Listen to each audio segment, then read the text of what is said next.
One of the greatest psychological strategies I've ever taught corporate sales teams over the last 30 years is a concept I did not create, but it's a psychological concept called preference over need.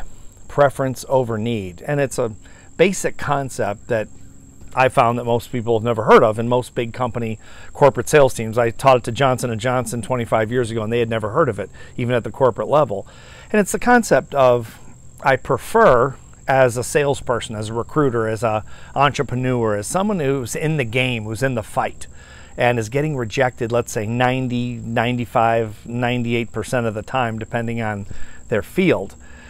I work with corporate sales teams, and they get rejected about 95% of the time, even the best ones.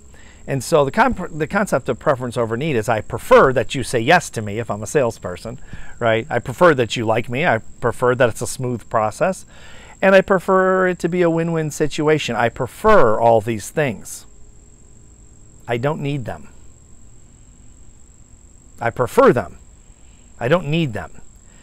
And once a salesperson or an entrepreneur, anybody who's really fighting the fight and getting rejected all the time, once they understand the concept and they embrace the concept of preference over need, it changes the game.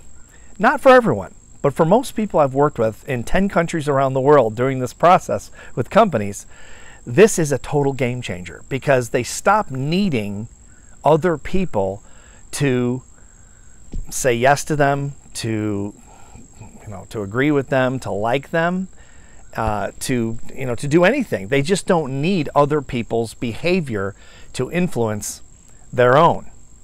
It's a total game changer if you get your, once you kind of get your arms around it. For example, anytime that I'll give a speech or I'll go on television or radio or say something in an interview, which I've done obviously thousands of over the years all over the world, I'll say something that offends someone or it's controversial. And it's funny because I find that to this day, it's an interesting thing, like making these videos even sometimes happens where I'll make a statement about something, in critical thinking, and people don't like critical thinking. People like to be delusional. It's what human beings love is emotion. And they don't like facts and figures and data and metrics and evidence. They like fiction most of the time because fiction makes people feel good most of the time. Data sometimes does and usually doesn't. So people don't tend to like data. They like a pretend situation or a pretend world. And we're like that as human beings. It's just emotional. But when it comes to high performance, this is a disaster. Okay, it's why most people are not high performers. It's the root cause of why most people are not high performers.